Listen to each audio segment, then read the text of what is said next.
Bismillahirrahmanirrahim. Assalamualaikum warahmatullahi wabarakatuh. Kami dari kelompok 3 kelas 12 F5 ingin menyampaikan materi tentang interaksi desa ke kota. Oke, sebelumnya perkenalkan, nama saya William Yusuf Haidar. Saya Alisa Sarah. Saya Amanda. Saya Nisana Rahmawati. Saya Firti Segar. Saya Fiana Indonesia. Saya Fadil Setiawan. Itu dia depan dari kelompok kami. Selamat menyimak. Pengertian interaksi desa ke kota. Untuk pengertiannya sendiri adalah hubungan timbal balik antara kedua wilayah yang saling memberi dampak. Dalam ilmu geografi, desa dan kota dipandang sebagai dua wilayah yang berbeda akibat karakter yang berlawanan. Mulai dari segi fisiografis, ekonomi, budaya, dan sosial. Umumnya masyarakat di desa lebih homogen daripada di kota, dikarenakan di kota lebih banyak orang yang bermigrasi atau bermobilitas ke kota.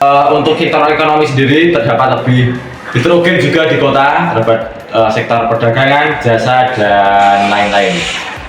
Untuk dari segi penduduk sendiri, penduduk di desa cenderung lebih sedikit ya daripada di kota. Di kota lebih padat dan cenderung permasalahan penduduk lebih kompleks. Selanjutnya kita akan membahas tentang faktor interaksi desa dengan kota. Yang kita ketahui, faktor interaksi desa dan kota memiliki dua faktor. Faktor pertama adalah faktor pendorong, dan yang kedua adalah faktor penarik. Saya akan membahas tentang faktor pendorong interaksi desa dan kota. Yang pertama adalah karena terjadinya kriminalitas, yang kedua karena adanya harga tanah yang sangat mahal, yang ketiga karena adanya fasilitas yang tidak memadai. Kemudian saya lanjutkan ke faktor penarik. Nah, untuk faktor penarik sendiri ada berbagai faktor penarik terjadinya interaksi desa dan kota. Untuk pertama terdapat fasilitas umum yang lebih memadai, baik untuk hiburan, olahraga, maupun seni budaya. Dan untuk kedua, perasaan bangga untuk tinggal di dekat pusat ekonomi atau perdagangan. Untuk yang ketiga, terdapat kegiatan bisnis dengan akses yang lebih mudah. Yang terakhir, lokasi lebih strategis untuk kegiatan industri. Ada syarat interaksi desa dan kota. Yang pertama ada saling melengkapi. Kondisi saling melengkapi terjadi jika ada wilayah yang memiliki komoditas yang berbeda. Yang kedua, ada kesempatan antar.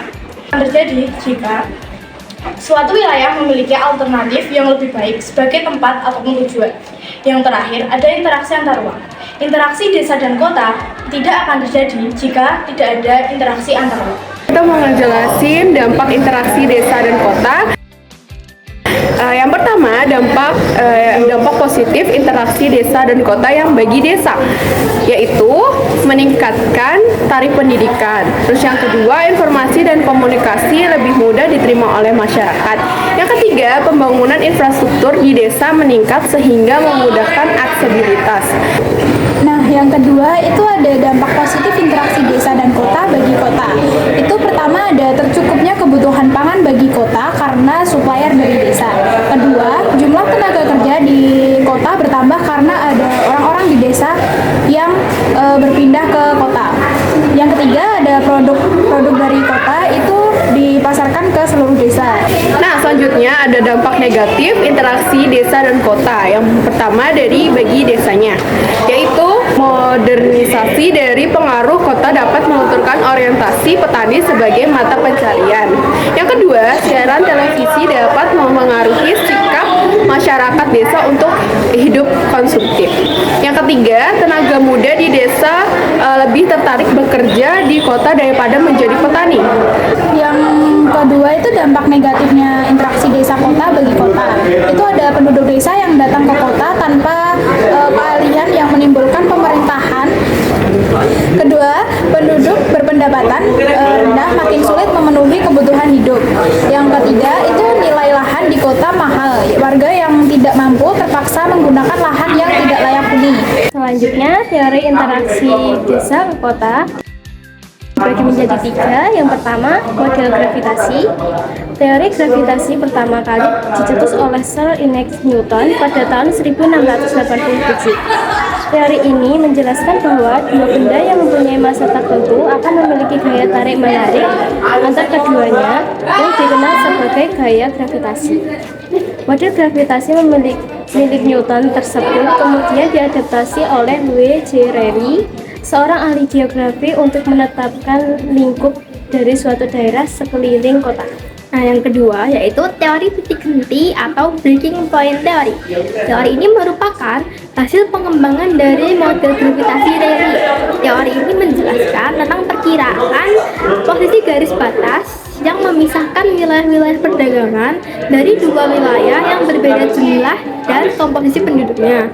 Teori ini mengasumsikan bahwa jarak titik henti dari lokasi pusat perdagangan yang lebih kecil ukurannya berbanding lurus dengan jarak antara kedua pusat perdagangan. Yang ketiga yaitu teori indeks konektivitas. Teori ini dicetuskan oleh K.J. Kansky, dilansir dari buku Konektivitas Jaringan Jalan dalam Pengembangan Wilayah di Zona Utara Aceh 2017, karya Herman Pitra. Teori ini bekerja dengan membandingkan jumlah daerah yang memiliki banyak rute jalan sebagai sarana penghubung kota-kota tersebut.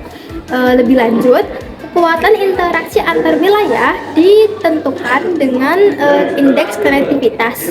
Apabila nilai indeks semakin tinggi, maka semakin banyak jaringan jalan yang menghubungkan wilayah yang sedang dikaji.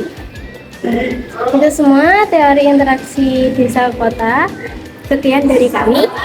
Dadah. Bye-bye. Sekian dari saya. Cukup sekian dari kita. Sekian dari saya. Wassalamualaikum warahmatullahi wabarakatuh. Warahmatullahi wabarakatuh. Tiga. Bismillahirrahmanirrahim. Assalamualaikum